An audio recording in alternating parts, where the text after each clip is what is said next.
अविनाश त्याच्या आईला विमलताईंना म्हणाला, आई, आज आमच्या ऑफिसमध्ये रात्री पार्टी आहे, त्यामुळे रात्री आम्ही ऑफिसमध्येच राहणार आहोत. सकाळपर्यंत येऊ. तू व्यवस्थित दरवाजे बंद कर आणि बाहेरच्या गेटला कुलूप लावून घे. हे ऐकून विमलताई म्हणाल्या, बाळा, सुनबाईसुद्धा असणार आहे का तुझ्यासोबत? अविनाश म्हणाला, आई, तू नेहमीच फालतू बडबड करत असतेस.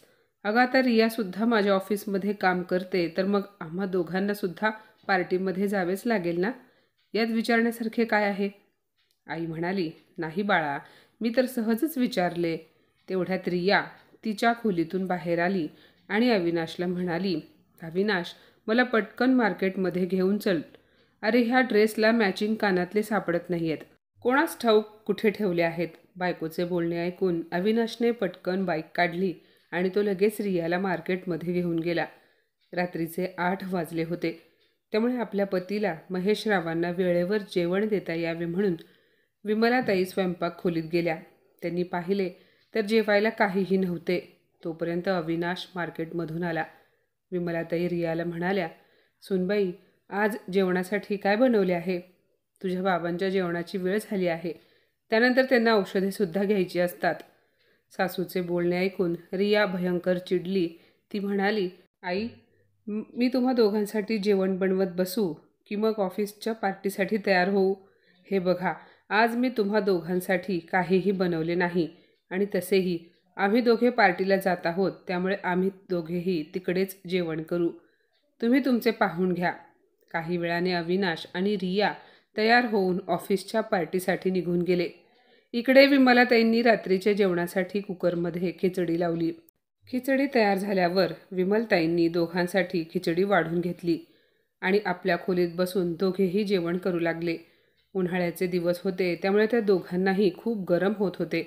त्यामुळे जेवता जेवता महेशराव म्हणाले, किती दिवसांपासून मी अविनाशला म्हणतोय की आमच्या खोलीतील पंखा खराब झाला आहे, त्याला दुरुस्त करून घे, पण नाही, तो नेहमीच त्याच्या कामामध्ये बिझी असतो. विमला, आज आपल्या खोलीतील पंखा खराब होऊन 20 दिवस झाले आहेत. 20 दिवसांपासून त्याला सांगून सांगून माझे तोंड दुखले, पण मुलाने पंखा काही दुरुस्त करायला दिला नाही. आणि आता काही वेळापूर्वी पाहिलेस ना, सुनबाईला काहीतरी कानातले का काय घ्यायचे होते, म्हणून ती त्याला बाजारात चल म्हणाली, तेव्हा कसा पटकन मोटरसायकल काढून तिच्यासोबत निघून गेला. अगं, त्याच्याकडे बायकोसाठी वेळ आहे, पण आपल्या आईबापासाठी जराही वेळ नाही. एप्रिल मेचा कडक उन्हाळा आहे. मला तर जेवणसुद्धा करू वाटत नाही अशा उकाड्यात. आजकालच्या मुलांकडे आईवडिलांसाठी आणि त्यांच्या कामासाठी अजिबात वेळ नाही, पण जगभरातील इतर कामे करण्यासाठी त्यांच्याकडे वेळच वेळ असतो. असो, तू तो पेपर इकडे दे. रोजच्या प्रमाणे ह्या पेपरने हवा घेता येईल. अशा उकाड्यात झोप तर अजिबात येत नाही. अंगणामध्ये झोपावे म्हटले तर मच्छर झोपू देत नाहीत. विमलाताई म्हणतात, उद्या अविनाशला आपण पुन्हा एकदा सांगू की आमच्या खोलीतील पंखा दुरुस्त कर, नाहीतर आम्ही दोघेही एवढ्या गरमीने आजारी पडू. मग तुझेच काम वाढेल. असे बोलून विमलाताई दोघांच्या जेवणाचे ताट ठेवण्यासाठी स्वयंपाक खोलीमध्ये गेल्या. त्यानंतर त्यांनी गेटला कुलूप लावले आणि सर्व खोलीतील दरवाजे खिडक्या बंद आहेत की नाही हे पाहू लागल्या. जेव्हा त्या मुलाच्या आणि सुनेच्या बेडरूममध्ये गेल्या तेव्हा त्यांनी पाहिले तर बेडरूममधील AC तसाच चालू होता. संपूर्ण खोली थंडगार झाली होती. त्यामुळे विमलताई बेडरूममध्ये 2 मिनिटे थांबल्या. त्यांना असे वाटत होते की जसे काही त्या थंड हवेच्या ठिकाणी आल्या आहेत. त्यानंतर त्या AC बंद करण्याचा प्रयत्न करत होत्या. त्यांना वाटले की मुलगा सकाळपर्यंत येईल तोपर्यंत हा AC असाच चालू राहील, पण त्यांना AC कसा बंद करायचा हे समजत नव्हते. त्यांनी AC बंद करण्याचा खूप प्रयत्न केला, पण विमलाताई काही AC बंद करू शकल्या नाहीत. त्यानंतर त्या आपल्या खोलीमध्ये जाऊन महेशरावांना म्हणाल्या, आज खरंच खूप गरम होत आहे. आपल्या मुलाच्या खोलीतील AC तसाच चालू आहे आणि मला बंदही करता येत नाही. मग आपण असे करूया, आपण दोघे आज अविनाशच्या बेडरूममध्ये जमिनीवर अंथरूण टाकून झोपू. कमीत कमी आज तरी आपल्याला व्यवस्थित झोप लागेल. महेशरावांना देखील विमलाताईंचे बोलणे पटले आणि ते दोघेही अविनाशच्या बेडरूममध्ये अंथरूण टाकून झोपले. ACच्या थंड हवेमध्ये ते एवढे गाढ झोपले की त्यांना पहाटेचे 5 कधी वाजले हे ठाऊकच झाले नाही. पहाटे 5 वाजता मुलगा आणि सून जेव्हा आपल्या ऑफिसच्या पार्टीनंतर घरी परत आले तेव्हा त्यांच्याकडे गेटच्या कुलुपाची दुसरी चावी होती. मेन गेटचा दरवाजा उघडून ते आपल्या खोलीमध्ये आले आणि त्यांच्या बेडरूममध्ये आईवडिलांना झोपलेले पाहून अविनाश आणि रियाच्या तळपायाची आग मस्तकात गेली. अविनाश मोठ्या आवाजात म्हणाला, आई, तुम्ही दोघे आमच्या बेडरूममध्ये काय करत आहात? अगं विसरलीस का? ही माझी आणि रियाची खोली आहे. तुम्ही दोघे आमच्या खोलीमध्ये का झोपले आहात? मुलाचा आवाज ऐकून महेशराव आणि विमलाताई गडबडीने उठल्या. त्यांना आपल्या मुलाला आणि सुनेला काय बोलावे हे समजत नव्हते. रिया म्हणाली, ह्या घरामध्ये अजिबात प्रायव्हसी नाही. आई, तुम्ही आणि बाबा तुमच्या मुलाच्या आणि सुनेच्या बेडरूममध्ये झोपलात. लाज वाटते की नाही तुम्हाला? तुम्हाला तुमची वेगळी खोली आहे ना, तिथे का नाही झोपलात? इकडे माझ्या खोलीमध्ये येऊन झोपण्याची तुमची हिंमतच कशी झाली? हळू आवाजात विमलाताई म्हणाल्या, सोनबाई, आमच्या खोलीतील पंखा बऱ्याच दिवसांपासून खराब झाला आहे. ह्यांनी अविनाशला खूप वेळा पंखा दुरुस्त करून घे म्हणून सांगितले होते, तरीसुद्धा त्याने काही पंखा दुरुस्त करून घेतला नाही. रात्री जेव्हा मी तुमच्या खोलीचा दरवाजा बंद करण्यासाठी आले तेव्हा ही खोली खूप थंड पडली होती. AC तसाच चालू होता. मी AC बंद करण्याचा प्रयत्न केला, पण मला AC बंद करता आला नाही. त्यामुळे मी विचार केला की तुमची खोली एवढी थंड आहे तर मग आज एक दिवस आम्ही या खोलीमध्ये झोपावे. तसेही तुम्ही दोघेही नव्हता ना, त्यामुळे आम्ही या खोलीमध्ये जमिनीवर अंथरूण टाकून झोपलो. हे ऐकून रिया मोठ्या आवाजात म्हणाली, उचला तुमचे अंथरूण आणि निघा माझ्या खोलीबाहेर. लाज नाही वाटत का मुलगा आणि सुनेच्या खोलीमध्ये झोपायला? थंडगार हवेत झोपायची एवढीच आवड आहे तर मग तुम्ही नवीन AC का घेत नाही? आणि तसेही तुम्ही केव्हापासून AC मध्ये झोपायला लागलात? कधी पाहिला तरी आहे का AC? हा AC माझ्या पप्पांनी मला माझ्या लग्नात दिला होता. रिया एवढे उलटसुलट बोलत होती तरीसुद्धा अविनाश तिला काहीही बोलत नव्हता. उलट बायको बोलताना तिच्या होला हो देत होता. महेशराव आपले अंथरूण उचलून काहीही न बोलता खोलीतून निघून गेले. पाठीमागून सून आपल्या सासू सासऱ्यांना मोठ्या आवाजात म्हणाली, तुमच्या खोलीमध्ये विना पंख्याचे झोपला असता तर काय जीव गेला असता का तुमचा? निर्लज्जासारखे माझ्या खोलीमध्ये येऊन झोपले आहेत. माझी खोली घाण करून टाकली ह्यांनी. आता मला ही खोली साफ करावी लागेल. विमलताई आणि महेशराव आपल्या खोलीमध्ये येऊन डोक्याला हात लावून बसतात, कारण त्यांच्या सुनेने मुलाने त्यांचा एवढा अपमान केलाच होता. दोघेही स्वतःला दोष देत होते की कोणती दुर्बुद्धी सुचली आम्हाला आणि आम्ही अविनाशच्या बेडरूममध्ये झोपायला गेलो. इकडेच नेहमीप्रमाणे बिना पंख्याचे झोपले असतो तर फार भारी झाले असते. विमलताई महेशरावांना म्हणाल्या, जेव्हापासून अविनाशचे लग्न झाले आहे तो खूप बदलला आहे. सुनबाई चुकीचे बोलली तरीसुद्धा तो तिच्या होला हो देतो. त्याला कधीच आपल्या आईबापाला होणारा त्रास दिसत नाही. स्वतः तर AC मध्ये झोपतो, पण आपल्या खोलीतील बिघडलेला पंखासुद्धा दुरुस्त करायला घेऊन जात नाही. भर उन्हाळ्यात आम्हाला किती गरम होत असेल हा विचार त्याच्या मनात येत नसेल का? असा विचार करून विमलताईंच्या डोळ्यातून अश्रू आले. अविनाश आणि रिया पहाटे 5 वाजता आले होते, पण पहाटेच त्यांनी आपल्या आईवडिलांना खूप काही सुनावले. मुलगा आणि सून दोघेही काही वेळाने झोपले, पण महेशराव आणि विमलताईंना काही झोप येत नव्हती. त्यामुळे दोघेही शांत बसले होते. उजाडल्यानंतर विमलाताई त्यांच्या रोजच्या कामाला लागल्या. सून तर रात्रभर पार्टीमध्ये होती, त्यामुळे ती तर काही सकाळी लवकर उठणार असे वाटत नव्हते. आणि त्यात आज रविवार होता, त्यामुळे 10च्या आत तर ते दोघे काही उठणार नव्हते. अंघोळ देवपूजा आटोपून विमलताई स्वतःसाठी आणि आपल्या पतीसाठी चहा बनवतात. त्यानंतर सर्वांसाठी नाश्ता बनवून दुपारच्या जेवणाच्या तयारीला लागतात. महेशराव एका प्रायव्हेट शाळेमध्ये शिक्षक होते. जोपर्यंत ते नोकरी करत होते तोपर्यंत घरामध्ये सर्व काही व्यवस्थित चालले होते. सर्व घर खर्च महेशरावांच्या पैशातून व्हायचा. तेव्हा अविनाश किंवा रियाला काही प्रॉब्लेम नव्हता, पण ते रिटायर्ड झाले आणि तेव्हापासून मुलाच्या पगारावर घर खर्च चालत होता. जेव्हापासून अविनाश घर खर्च पाहत होता तेव्हापासून आईवडिलांना त्याच्याच म्हणण्यानुसार वागावे लागत होते. घरातील एखादी वस्तू बिघडली तर ते सर्व अविनाश बघत होता. मग ती वस्तू एका दिवसात नीट करायची की महिन्यांनी हे त्याच्या मनावर होते. पण स्वतःला काही कमी पडले किंवा स्वतःची एखादी वस्तू बिघडली तर रिया किंवा अविनाश ताबडतोब नीट करून घ्यायचे. महेशराव आपल्या खोलीमध्ये बसून चहा पित होते. विचार करत होते की जेव्हापासून त्यांनी कमावणे बंद केले आहे तेव्हापासून मुलाचे आणि सुनेचे वागणे त्यांच्याबद्दल बदललेले आहे. आता तर ते उलटसुलट बोलतात, त्यासोबतच मानमर्यादासुद्धा विसरून जातात. हेही त्यांना समजत नाही की आपल्यापेक्षा मोठ्या असणाऱ्या वडीलधाऱ्या माणसांशी कसे बोलावे. जर माझ्या बायकोला गरम होत असेल आणि ती त्यांच्या खोलीमध्ये जाऊन झोपली तर मग तिने एवढा मोठा काय गुन्हा केला होता ज्यामुळे मुलाने आणि सुनेने तिला एवढे काही ऐकवले. मी त्या दोघांसाठी किती काय केले होते ते त्या दोघांना दिसत नाही. 2 वर्षांपासून मी नोकरी करण्यास सोडून दिले. त्याआधी तर मीच घरातील सर्व कारभार पाहत होतो, घर खर्च करत होतो. तेव्हा मी मुलाला आणि सुनेला कोणती बंदी घातली नव्हती. लाईट बिल कितीही येत होते तरीसुद्धा मीच भरत होतो. पण आज पंखा लावला तर लाईट बिल जास्त येईल म्हणून मुलगा आमच्या खोलीतील पंखा दुरुस्त करून घेत नाही आणि स्वतःच्या खोलीतील AC मात्र चालू ठेवून निघून जातो. महेशरावांच्या डोक्यातून मुलाने आणि सुनेने केलेला अपमान जाता जात नव्हता. त्यांना आता अशा प्रकारे घरात बसून राहणे योग्य वाटत नव्हते. आपल्या पत्नीला ते दिवसभर स्वयंपाक खोलीत काम करताना पाहायचे आणि म्हणायचे, माझी विमल अशीच आयुष्यभर घरातील काम करत राहणार का? तिला कधीच आराम मिळणार नाही का? सून तर आरामात उठून ऑफिसला निघून जाते, तिच्या मनाला येईल तेवढे काम करते. एके दिवशी विमलाताई TV वर रामायण पाहत बसल्या होत्या. तेवढ्यात रिया आली आणि तिने सासूच्या हातातून रिमोट हिसकावून घेतला आणि पटकन TV बंद केला. ती म्हणाली, आजपासून तुम्ही TV फक्त सकाळी आणि संध्याकाळी लावायचा. दिवसभर TV पाहण्याची गरज नाही. बिचाऱ्या विमलताईंना सुनेच्या अशा वागण्याने डोळ्यात पाणी आले.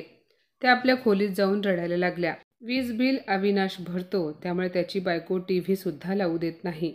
आपल्या पत्नीची अशी अवस्था पाहून महेशराव उठून बाहेर निघून गेले. त्यांना मुलाचे आणि सुनेचे आपल्या पत्नीसोबतचे वागणे पाहून वाईट वाटत होते. आता त्यांनी विचार केला होता की काहीतरी असे करावे ज्यामुळे त्यांना घरामध्ये आरामात राहता येईल. काहीतरी असे करावे ज्यामुळे सून माझ्या बायकोवर कोणतेही निर्बंध लावू शकणार नाही. स्वतःच्या घरात माझी पत्नी तिच्या मनाप्रमाणे राहू शकते. एक प्लॉट होता. एके दिवशी महेशराव अविनाशला म्हणतात, अविनाश, मी जो हायवेच्या लगतचा प्लॉट खरेदी केला होता तो प्लॉट मी आता विकणार आहे. त्यासाठी खरीददारसुद्धा मिळाला आहे. प्लॉट विकण्याचे बोलणे ऐकून अविनाश रागाने म्हणाला, तुमचे डोके खराब झाले आहे का बाबा? आई वडील तर आपल्या मुलांसाठी प्रॉपर्टी सांभाळून ठेवतात. जेवढे शक्य होईल तेवढी गुंतवणूक करण्याचा प्रयत्न करतात आणि तुम्ही खरेदी केलेली प्रॉपर्टी विकायचे बोलत आहात. तुम्ही त्या प्लॉटला अजिबात विकायचे नाही, आत्ताच सांगतो. महेशराव म्हणाले, तो प्लॉट माझा आहे आणि तो मी खरेदी केला होता. मी त्याला विकून टाकेन किंवा मग तसाच ठेवून देईन. माझी मर्जी आहे. मी जर तुझ्या मर्जीशिवाय तुझ्या खोलीमध्ये जाऊ शकत नाही तर मग माझा प्लॉट विकायचा की नाही यामध्ये तू तुझी मर्जी का दाखवत आहेस? तो प्लॉट तू विकत घेतला नाहीस, मग एवढ्या हक्काने का बोलतोस? वडिलांचे बोलणे ऐकून रिया आणि अविनाशचा चेहरा उतरला. काही वेळाने दोघेही खोलीत गेले. रिया म्हणाली, तुझे वडील खूप नाराज वाटत आहेत. तू एक काम कर, त्यांच्या खोलीतील पंखा पटकन रिपेअर करायला टाक किंवा मग आजच्या आज त्यांच्या खोलीत नवीन फॅन आणून बसव, जेणेकरून ते खुश होतील. मग तेव्हा बघ ते आपले कसे ऐकतील. आपण त्यांना कसे तरी प्लॉट विकण्यापासून थांबवू शकतो. अविनाशला बायकोचे बोलणे पटले आणि तो आईबाबांच्या खोलीत गेला आणि बंद पडलेला फॅन उतरवून दुरुस्त करण्यासाठी घेऊन जाऊ लागला. तेव्हा महेशराव त्याला म्हणाले, अविनाश, आता तुला माझा पंखा दुरुस्त करण्याची काही एक गरज नाही. मी माझा पंखा स्वतः दुरुस्त करेन. आजपर्यंत मी तुझ्यावर खूप विश्वास ठेवला होता, पण आता नाही. जोपर्यंत हातपाय चालतात तोपर्यंत माझे डोकेही चालेल. मला तर वाटत होते की माझा मुलगा नोकरी करतो, सूनही नोकरी करते, तर मग आम्ही दोघेही घरातील जबाबदाऱ्यांपासून मुक्त झालो आहोत. पण नाही, आमच्यावर तर खूप जास्त बंधने घातली जाऊ लागली आहेत. आणि तुला असे वाटते का की तू माझा पंखा दुरुस्त करून दिलास म्हणून मी खुश होऊन तो प्लॉट विकणार नाही? जर असा विचार करत असशील तर तू खूप चुकीचा विचार करत आहेस. पण आता मला पुढे काय करायचे आहे ह्याचा मी खूप व्यवस्थित विचार केला आहे. काही दिवसातच महेशराव आपला हायवे लगतचा प्लॉट विकून टाकतात आणि त्यातून त्यांना चांगली रक्कम मिळते. प्लॉट विकून 15 लाख रुपये मिळतात. त्या 15 लाखमधून 14 लाख रुपये महेशराव बँकेत जमा करतात. त्याचे त्यांना दर महिन्याला व्याज येऊ लागले आणि त्या व्याजातून ते स्वतःचा आणि आपल्या पत्नीचे छोटे मोठे खर्च पूर्ण करायला लागले. आता त्यांना मुलाच्या किंवा सुनेच्या पुढे हात पसरावे लागत नव्हते. 1 लाख रुपयांमध्ये त्यांनी आपल्या बायकोसाठी एक मोठा TV खरेदी केला आणि आपल्या खोलीमध्ये एक नवीन AC बसवून घेतला. ज्या दिवशी महेशरावांनी स्वतःच्या खोलीमध्ये नवीन AC आणि नवीन TV लावला होता त्या दिवशी रिया आणि अविनाश ऑफिसमध्ये होते. त्यांना ठाऊक नव्हते की बाबांनी स्वतःसाठी नवीन AC आणि TV आणला आहे म्हणून. मुलगा आणि सून बेडरूममध्ये गेले तेव्हा महेशराव आणि विमलाताईंना त्यांच्या बेडरूममधून मोठमोठ्याने बोलण्याचे आवाज येऊ लागले. रिया म्हणत होती, कोणास ठाऊक हा AC अचानक कसा बंद पडला. अविनाश AC नीट करणाऱ्या माणसाला फोन करतो, पण खूप रात्र झाल्यामुळे ते लोक येण्यास नकार देतात. आम्ही उद्या येऊ असे म्हणतात. AC उद्या रिपेअर होईल, पण आजची रात्र त्यांना झोप कशी येणार होती हा विचार दोघेही करू लागले. AC विना त्यांना झोप येत नव्हती. त्यामुळे मुलगा आणि सून दोघेही बाहेर अंगणात बसले. त्यांना आपल्या आईवडिलांच्या खोलीतून TVचा आवाज ऐकायला आला आणि रिया म्हणाली, हा TVचा आवाज कुठून येतो आहे? हॉलचा TV तर बंद आहे. अविनाश म्हणाला, बहुतेक आईबाबांच्या खोलीतून TVचा आवाज येतोय. अविनाशने खोलीमध्ये जाऊन पाहिले तर आई खुर्चीवर बसून TVवर रामायण पाहत होती आणि महेशराव झोपले होते. हे पाहून रिया मोठ्या आवाजात म्हणाली, मी तुम्हाला किती वेळा सांगितले आहे की रात्री TV चालू करत जाऊ नका म्हणून. तरीसुद्धा लाईटचे बिल वाढावे म्हणून रात्री उशिरापर्यंत TV पाहत आहात का? आणि हा एवढा मोठा TV तुम्ही खरेदी कधी केला? त्यासाठी तुमच्याकडे एवढे पैसे कुठून आले? तेवढ्यात अचानक रियाची नजर खोलीमध्ये लावलेल्या AC वर गेली. AC पाहून ती आणखी मोठ्या आवाजात म्हणाली, अरे वा, AC कुठून आला आणि कधी लावून घेतला तुम्ही हा AC? मला सांगा, अचानक तुमच्याकडे एवढे पैसे कुठून आले? असे बोलून रियाने विमलाताईंच्या हातातून रिमोट हिसकावून घेतला आणि ती TV बंद करायला लागली. तेवढ्यात महेशराव म्हणाले, सुनबाई TV बंद करू नकोस. हा TV मी विकत घेतला आहे. विसरू नकोस की हे घर माझे आहे. त्यामुळे ही खोली माझी आहे आणि मला या खोलीत जे काही करायचे आहे ते मी करेन. महेशरावांचे बोलणे ऐकून रिया गप्प बसली. ते पुढे म्हणाले, आणि हो, हा AC आणि TV मी माझ्या स्वतःच्या पैशांनी घेतला आहे. अविनाश, मी तुला सांगितले होते ना की माझा हायवे लगतचा प्लॉट विकत आहे.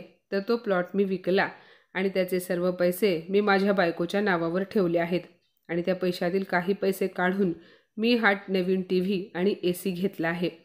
अरे अविनाश, मी तर तुला सांगून थकलो होतो.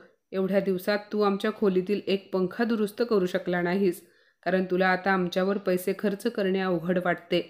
पण आम्ही तुझ्यासाठी लाखो रुपयांची प्रॉपर्टी ठेवली आहे, ती तुला दिसली नाही. मला सांग, जर तू तुझे 400-500 रुपये आमच्यावर खर्च करू शकत नाहीस तर मग मी माझी लाखो रुपयांची प्रॉपर्टी तुझ्यासाठी का ठेवायची?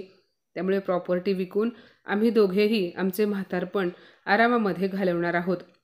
आणि सुनबाई, यापुढे माझ्या पत्नीला TV पाहण्यापासून थांबवायचे नाही, कारण यापुढे कितीही लाईट बिल येऊ देत मी देईन. तुम्हाला लाईट बिलाची काळजी करण्याची काही गरज नाही. पण हो, मी लाईट बिल भरणार असलो तरीही मी तुम्हाला तुमच्या खोलीतील AC चालू करू नका किंवा मग TV पाहू नका असे कधीच बोलणार नाही. महेशरावांचे बोलणे ऐकून मुलगा आणि सुनेने खाली मान घातली. त्या दोघांनाही असे वाटत होते की वडिलांनी त्यांच्या गालावर अपमानाची अशी एक सणकावून चापट दिली आहे. अविनाश आणि रियाला घाम फुटला. दोघेही आईवडिलांच्या खोलीतून गुपचूप बाहेर आले आणि अंगणामध्ये येऊन बसले. बिचारे ते तरी काय करणार होते? आज तर त्यांचा AC खराब झाला होता. दोघेही अंगणातून घरात आणि घरातून अंगणात फिरत राहिले, पण त्यांची हिंमत झाली नाही की आपल्या वडिलांना म्हणावे की बाबा, आमच्या खोलीतील AC खराब झाला आहे, तर मी तुमच्या खोलीमध्ये येऊन झोपू का? मित्रांनो, आईवडील आपल्यासाठी खूप काही करतात, पण आपण त्यांना असे कठोर निर्णय घेण्यासाठी मजबूर करतो. आईवडील ही देवाने आपल्याला दिलेली सर्वात मौल्यवान देणगी आहे. जर आपण आपल्या आईबाबांना खुश ठेवू शकलो नाही तर आपण खूप लूजर आहोत. प्रत्येकाच्या आयुष्यातील सर्वात मौल्यवान आशीर्वाद म्हणजे आई आणि बाबा. आपल्याला या जगात आणताना आपल्या आईने किती कष्ट सोसले हे कोणीही विसरता कामा नये. खरे तर आपले आईवडील आपल्याला आपल्या आयुष्यात यशस्वी करण्यासाठी जे प्रयत्न करतात त्याची यादी करणे शक्य नाही. जेणेकरून आपण आनंदी जीवन जगू शकू आणि त्या बदल्यात त्यांना प्रत्येक संभाव्य आनंद आणि आराम प्रदान करणे हे आपले कर्तव्य आहे. पण काही मुले अशी असतात की त्यांना आपल्या आईवडिलांकडे लक्ष देणे गरजेचे वाटत नाही. अशा मुलांना वठणीवर आणण्यासाठी आईवडिलांनी कठोर निर्णय घेतलेच पाहिजेत. तुम्हाला काय वाटते? तर माझ्या मित्रमैत्रिणींनो, आजची ही कथा तुम्हाला कशी वाटली कमेंटमध्ये नक्की सांगा आणि अशाच नवनवीन कथा ऐकण्यासाठी प्रज्ञा मराठी स्टोरीजला नक्की सबस्क्राईब करा.